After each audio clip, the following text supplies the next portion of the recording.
नमस्कार, आप सबका स्वागत है रेडियो आईबेक्स तराना 88.4 एफएम में। मैं हूं प्रदीप लिंगवाण। फरवरी के महीने को मिर्गी अवेयरनेस के रूप में भी जाना जाता है या इस महीने को समर्पित किया जाता है उन लोगों के लिए जिनको अक्सर ये बीमारी होती है। इस बीमारी के मामले में भारत के भीतर बहुत सारी चीजें हैं जो कि टैबू मानी जाती हैं या फिर लोग उसको नकारात्मक चीजों के तरफ ज्यादा धकेलते हैं। मिर्गी इतनी कोई उतनी बड़ी बीमारी नहीं है जिसे कि इस तरह से छुआछूत माना जाए या अगर किसी को वो प्रॉब्लम है तो उससे दूरी बना ली जाए। लेकिन अवेयरनेस फैलाने के लिए माध्यम होना चाहिए और मिर्गी पर बातचीत करने के लिए आज मैं एक खास मेहमान को स्टूडियो में लेकर आया हूं। मेरे साथ में इस वक्त स्टूडियो में हैं major Ambalika, field hospital Joshimath से। मैम, आपका बहुत बहुत स्वागत है radio Ibex Tarana. Thank you so much for inviting me. सभी सुनने वालों को मेरा सादर प्रणाम। मेरा पहला सवाल ही वही है जो कि समाज के भीतर आता है कि मिर्गी है क्या? एक्चुअली मिर्गी जो है ये एक न्यूरोलॉजिकल डिसऑर्डर है जिसको जो है हम तंत्र से जुड़ी एक बीमारी बताते हैं। इसमें व्यक्ति को बार बार दौरे पड़ते हैं और ये दौरे दिमाग में किसी अचानक या असामान्य विद्युत गतिविधियों के कारण होते हैं। अगर हम समाज की बात करें तो कुछ लोग इसको बहुत ही गलत तरीके से भी लेते हैं। कुछ लोग इसको जो है वो भूत प्रेत या अंधविश्वास के साथ भी जोड़ते हैं, जबकि एक ये बहुत ज्यादा गलत है। ये एक न्यूरोलॉजिकल कंडीशन है एंड इसका ट्रीटमेंट संभव है। इस सवाल के साथ में एक और सवाल जुड़ता है कि ये होता कैसे है, कि ये जेनेटिक है या ये अचानक से किसी को जैसे एंजाइटी अटैक या पैनिक अटैक है, तो ये मिर्गी या आनुवांशिक आ रही है या कुछ और रीजन होते हैं? नहीं, ये बहुत सारी बीमारियों के कारण भी होती है। जैसे हमें कोई भी ट्रॉमा हो जाए, कोई भी एक्सीडेंटल केस है या फिर कोई भी इन्फेक्शन है, बीमारियों के कारण भी होती है। जेनेटिक्स भी हम इसको बोल सकते हैं, ये जेनेटिक भी होती है। इसके अलावा मिर्गी के लक्षण क्या हैं, शुरुआती लक्षण, और जब आप ये समझ सकते हैं कि भाई इसको आप गंभीर समस्या माना जाए तो गंभीर लक्षण कौन कौन से? सो इसमें शरीर जो है वो एकदम से बेहोश हो जाते हैं। ठीक है, हाथ पैर का हिलना, एकदम से हाथ पैर में अकड़न आ जाना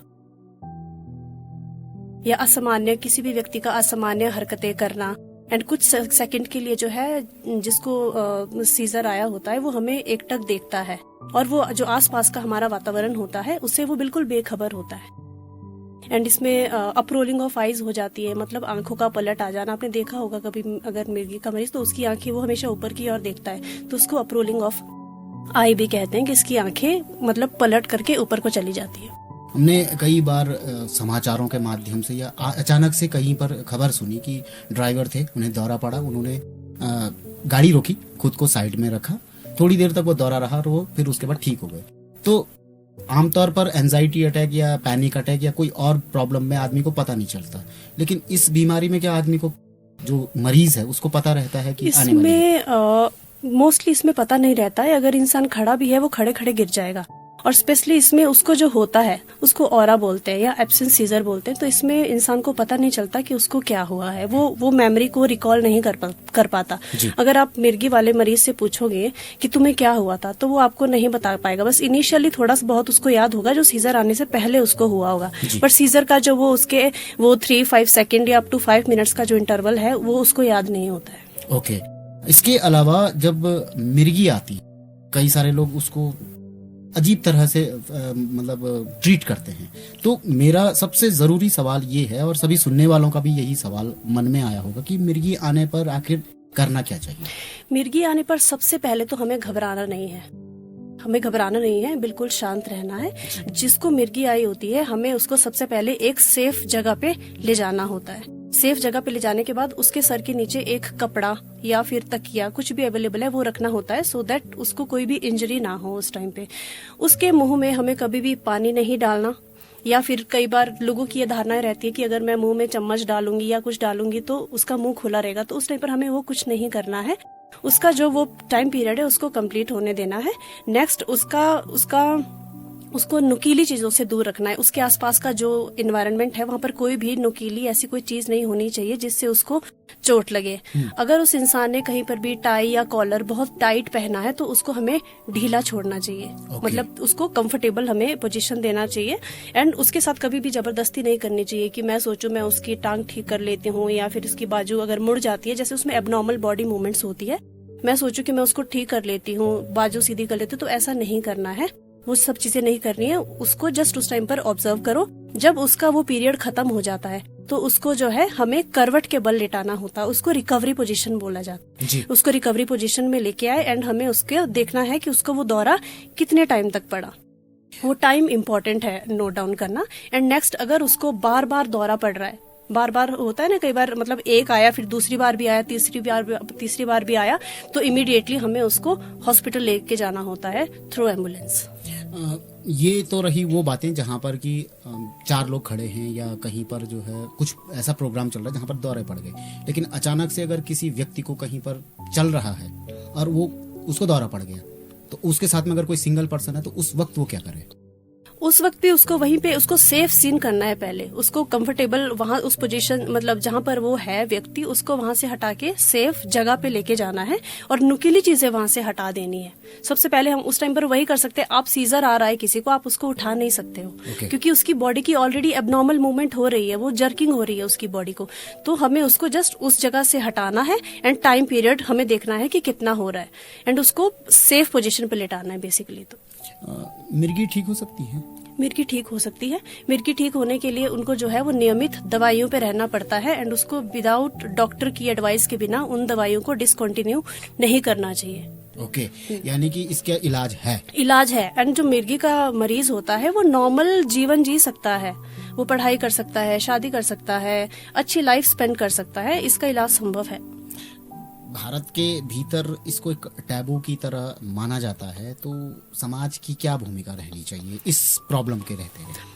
मिर्गी का जो हमारा मरीज होता है उस पे बेसिकली उसको उस टाइम पर दया की जरूरत नहीं होती है। हमें जो है उसको समझ और समर्थन की जरूरत होती है। तो हमें उसको समझना चाहिए। कोई मिर्गी छुआछूत की बीमारी नहीं है कि ये किसी छूने से हो जाए या फिर हम उसको किसी कांटेक्ट में आ जाए तो हो जाए, ऐसा नहीं है। हमें उनको समाज से अलग थलग नहीं करना चाहिए। हमें समाज को मिर्गी के लिए जो है वो जागरूक करना चाहिए। स्कूलों में इसके बारे में बताना चाहिए, कॉलेजेस में बताना चाहिए। जो जितने भी लोग हमारे गाँव में रहते हैं उन सबको मिर्गी के बारे में बताना चाहिए ताकि परिवार और दोस्तों का सहयोग उन लोगों को मिलता रहे और हमारा मिर्गी का पेशेंट जो है, मरीज जो भी है, वो समाज के साथ चल सके। आपका बहुत बहुत धन्यवाद। आप हमारे स्टूडियो में पधारे और आपने इस पर ये अवेयरनेस फैलाई। मेरा जाते जाते एक और सवाल है कि ये जो झटका है या ये जो दौरा है ये अचानक पड़ता है, तो आसपास के लोगों को किस तरह की तैयारी रखनी होगी कि इसको ये झटका ना आए? बस ये कॉमन क्वेश्चन है, इसके बारे में थोड़ा जानना चाहता हूँ। सो अगर कोई भी, मुझे पता है कि मेरे घर पे एक ऐसा इंसान है जिसको मिर्गी के दौरे पड़ते हैं, सबसे पहले तो मुझे उस इंसान को अकेला ना ही तो कहीं छोड़ना है, ना ही मुझे उसको अकेला रखना है। उसकी जो भी डॉक्टर्स ने मेडिसिन प्रिस्क्राइब करी है वो मेडिसिन मुझे उसको रेगुलरली टाइम टू टाइम देते रहनी है। Next, I will make sure कि उसको जो है वो मैं स्ट्रेस फ्री रखूं, उसको स्ट्रेस नहीं रखना है। आजकल बहुत ही कॉमन सी प्रॉब्लम है कि लोग अल्कोहल बहुत लेते हैं, नशे की ओर जा रहे हैं, तो हमें नशे से जो है वो उसको बचाना है। एंड बाकी उसको कभी भी हमें ये नहीं बोलना कि तुम ड्राइविंग करो, उसको ड्राइविंग नहीं करने देनी है। बेसिकली हमें उसका जो है वो उसके साथ में रहना है, उसको कभी भी मिर्गी वाले मरीज को अकेला नहीं छोड़ना है। बिल्कुल, इस समाज के भीतर एक टैबू की तरह मिर्गी को देखा जाता है। जाते जाते इस समाज के लिए और हमारे श्रोताओं के लिए आप क्या संदेश देना चाहिए? इसमें बेसिकली यही है, आज हम इंटरनेशनल एपिलेप्सी डे हमें यह मतलब याद दिलाता है कि जागरूकता ही सबसे बड़ी ताकत है। तो हमें लोगों को इसके लिए जागरूक कराना चाहिए एंड जितने भी लोगों को कभी भी मिर्गी पड़ता है तो हमें उनको अपने साथ लेके जाना चाहिए और उनको सपोर्ट करना चाहिए। आप हमारे साथ में हमारे स्टूडियो में पधारे, इसके लिए आपका बहुत बहुत धन्यवाद।